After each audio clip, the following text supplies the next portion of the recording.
네, 정태수 전 한보그룹 회장이 지난해 해외에서 숨졌을 가능성이 커지고 있습니다. 검찰은 아들 한글 씨가 갖고 있던 부친의 사망 증명서와 함께 유골함 등을 확보를 했는데요. 검찰이 에콰도르 당국에 증명서의 진위 확인을 요청하기로 했습니다. 한편 국가가 친일파 이해승의 후손에게 넘어간 땅 일부를 환수하게 됐습니다. 국가가 이해승의 손자를 상대로 낸 소유권 이전 등기 소송의 항소심에서 재판부가 원고 패소한 1심을 뒤집고 일부 원고 승소 판결을 했는데요. 자세한 내용은 김성수 변호사와 함께 짚어보도록 하겠습니다. 어서 오십시오. 안녕하세요. 예, 첫 번째 내용은 이 정태수 전 회장 얘기부터 저희가 좀 짚어보도록 하겠습니다.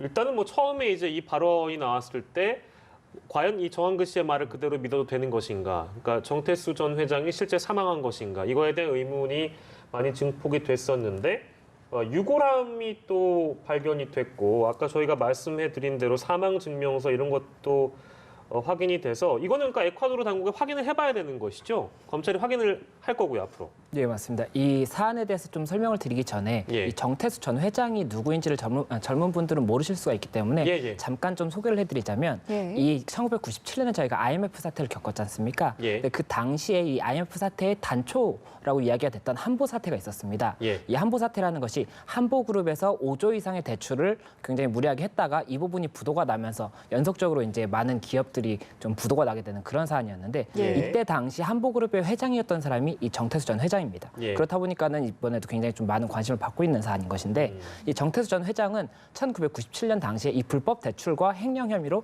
이미 징역 15년을 선고를 받고 그 수감 생활을 하다가 2002년에 특별 사면을 받아서 사면이 됐었습니다.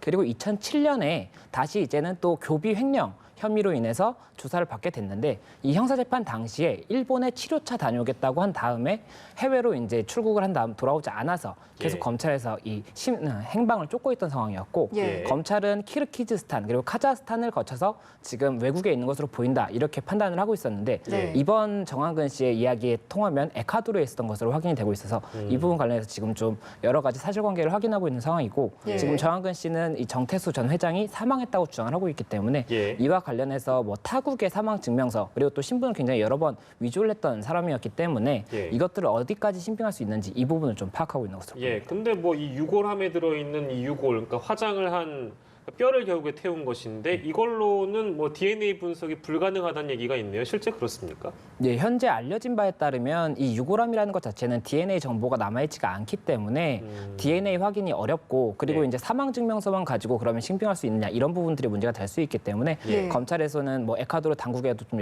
연락을 해서 요청을 하고 있는 상황이고 여러 가지로 좀 심도 있게 검토를 하고 있는 것으로 보입니다. 여러 가지 확인 절차가 좀 필요할 텐데 만약에 최종적으로 정태수 전 회장이 사망을 한 것으로 확인이 된다면 아무래도 공소권 없음으로 귀결이 되는 부분일까요?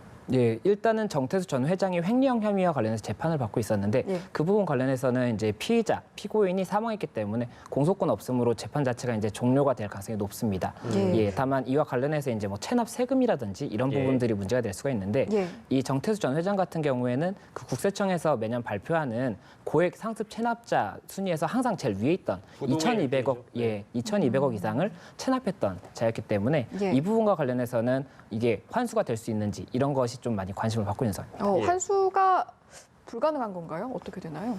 이게 그 채무, 국세에 관해서도 이제 채무입니다. 뭔가를 갚아야 되는 의무가 있는 부분인데 이게 그 채무를 갖고 있던 사람이 사망을 하게 되면 상속인들에게 이 빚도 재산이기 때문에 넘어가게 됩니다.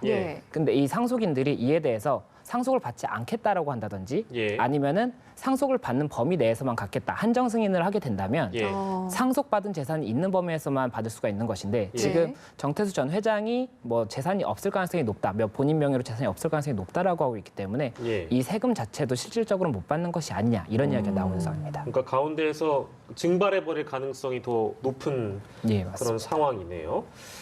그리고 저희가 이제 얘기하고 있는 거는 이제 정한근 씨의 그 신병을 확보했기 때문에 정태수 전 회장의 얘기까지 나아가고 있는데 아들이 4명이 있습니다. 예. 근데 이 다른 아들들의 경우에도 뭐 수사를 해봐야 되지 않을까 뭐 이런 목소리가 나오고 있는데 뭐 현재 수사와 관련해서 지금 진행 사항이 없습니까? 일단은 정황근 씨 같은 경우에는 이 1997년 당시에 회사 돈 322억 원 상당을 스위스 비밀 계좌로 빼돌린 혐의로 지금 조사를 받고 있는 상황이었고 이번에도 예. 그렇기 때문에 체포가 된 부분입니다. 그래서 그 부분 관련해서도 이제 좀 혐의가 입증이 된다고 한다면 예. 추가적인 뭐 몰수 추징이라든지 이런 부분들이 검토가 될 수 있을 것으로 보이고 또 그리고 체납세액이 정황근 씨 같은 경우에도 253억 예. 그리고 또 셋째 정보근 씨 같은 경우에는 639억의 체납세액이 있기 때문에 예. 이런 부분들도 이번 검찰에서는 조금 많은 뭐 환수라든지 이런 부분을 검토를 하고 있는 상황인 것으로 보입니다. 예, 알겠습니다. 첫 번째 주제로 만나본 내용이었고요. 정태수 일가에 대한 내용이었습니다. 자, 그리고 다음 주제입니다. 3.1운동 100주년입니다만 친일파 얘기는 뭐 아직까지 현재 진행 중이라고 할 수 있겠는데요.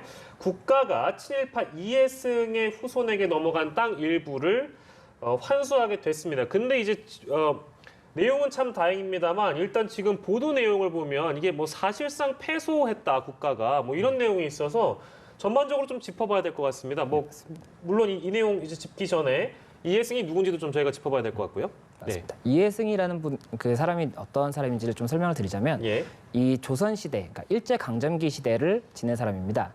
그리고 조선 시대 왕실의 뭐 왕족 출신이라고 볼 수가 있는데 예. 그 일제 시대에서는 후작 그 칭호를 받고 굉장히 좀 일제에 많이 좀 협조를 하고 이에 의해서 재산을 축적했다 이런 이야기가 나오고 있던 사람이었기 때문에 2007년에 이제 친일 반민족 행위 진상규명위원회가 이 사람이 그 친일 행위를 한 사람이다라고 해서 친일 재산 귀속법에 따라서 이 재산들을 다 귀속을 하겠다 이렇게 이야기를 하게 되는 상황이 놓이게 됩니다. 그렇게 해서 실제로 이 이해승의 그 후손들에게 이 친일 재산으로 보이는 것들을 이제 환수를 하게 되는데. 이에 대해서 후손들이 소송을 걸게 되는 거죠. 2008년에 소송을 걸고 이렇게 해서 국가가 땅을 뺏어간 이 부분이 부당하다 이렇게 해서 행정처분 취소 소송을 하게 되는데 이 당시에 이제 좀 쟁점이 됐던 법이 친일재산 귀속법 이 법입니다. 이 법에는 친일 행위를 한 사람에 대해서 어떻게 규정을 하고 있었냐면 한일 합병의 공으로 자기를 받은 자. 라고 규정을 하고 있었는데 이제 이 위원회에서는 한일합병의 공으로 자기를 받은 자에 이해승이 당연히 포함이 된다고 얘기를 했었던 것인데 이 후손들의 주장은 한일합병의 공으로 후작을 받은 것이 아니라 왕족 출신이기 때문에 받은 것이다라고 주장을 했고 기본적으로 우리는 왕족 출신이다. 그렇기 때문에 후작을 받은 것이지 한일합병의 공이 있어서 받은 것이 아니기 때문에 이 법에서는 한일합병의 공으로 인해서 받은 후작만 그런 좀 재산 환수의 대상이 되는 것이기 때문에 우리는 재산 환수의 대상이 아니다. 라고 주장을 했고 법원에서는 이 부분의 주장을 받아들여서 이 국가가 환수한 땅을 다시 돌려주도록 하게 됩니다.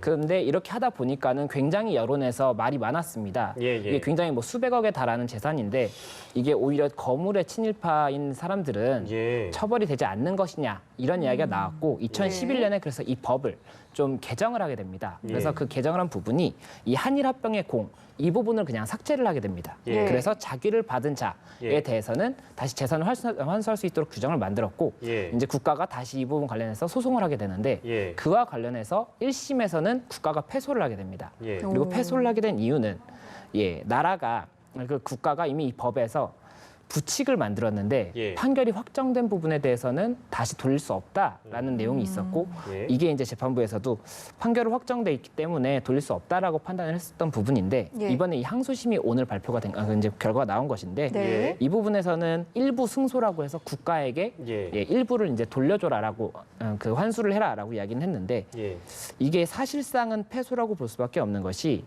땅을 국가가 197만 제곱미터를 이제 국가가 환수하겠다라고 주장을 했는데 일부 승소한 부분이, 그러니까 국가가 이긴 부분이 4제곱미터에 불과해요. 그러니까요. 그러니까는 사실은 이거는 승소했다고 볼 수가 없는 부분이어서 이 부분 관련해서 결국에는 또 다시 뭐 이런 친일파 재산 환수가 불가능한 것이냐라는 논란이 되지 않을까라는 이야기가 나오고 있는 상황입니다. 그렇군요.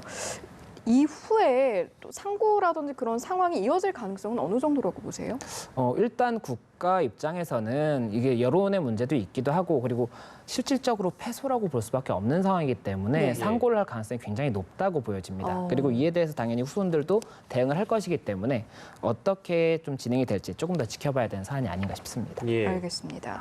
내용이 뭐 쉽진 않습니다만 일단 법적으로 중간에 이제 개정된 부분까지 포함해서 김성수 변호사께서 설명을 잘 해주셨는데 이거 이제 언뜻 보면은 국가가 일부 승소했다라고 보면 이겼으니까 잘 된 거 아니냐라고 생각할 수도 있겠습니다만 실제 여기에서 환수가 된 거는 저는 이게 4만 제곱미터라고 제가 잘못 봤거든요. 근데 이게 4만 제곱미터가 아니고요. 4제곱미터만 환수 결정을 받은 겁니다. 그러니까 굉장히 4제곱미터면 이게 제가 지금 표현하기 좀 그렇습니다만 예, 아무튼 그렇고요. 이 항소심에서 이런 결과가 나왔던 것이기 때문에 일단 좀 더 상황을 지켜봐야 될 것 같습니다. 네, 그렇습니다. 자, 이제 마지막 주제로 넘어가 볼 텐데요. 신림동 강간미수 사건, 최근 많은 화제를 낳았던, 그리고 주목을 받았던 사건입니다. 검찰이 경찰과 마찬가지로 주거침입 강간미수 혐의를 적용해서 재판에 넘겼는데 아무래도 성폭행의 고의가 인정이 된다 이렇게 본 것 같습니다. 구체적으로 어떤 점을 들어서 고의성을 인정한 건가요?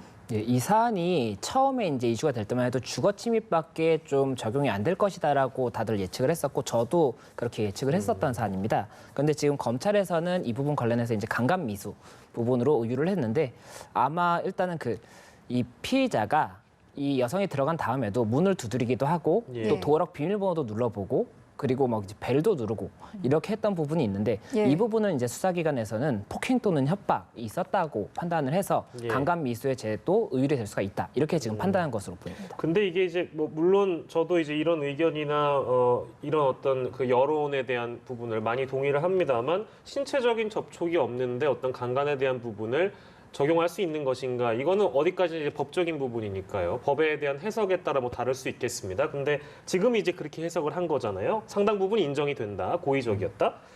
근데 실제 예전에 이런 사례가 있었습니다.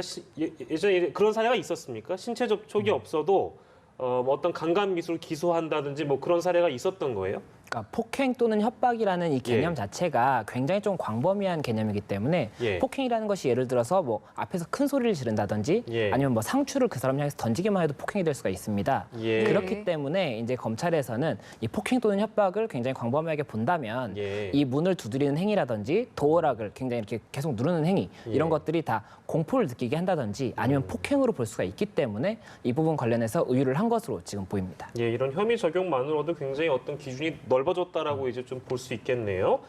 예, 오늘은 3가지 주제를 놓고 이야기 나눠봤습니다. 오늘 이 시간 김성수 변호사와 함께했습니다. 고맙습니다. 고맙습니다. 감사합니다.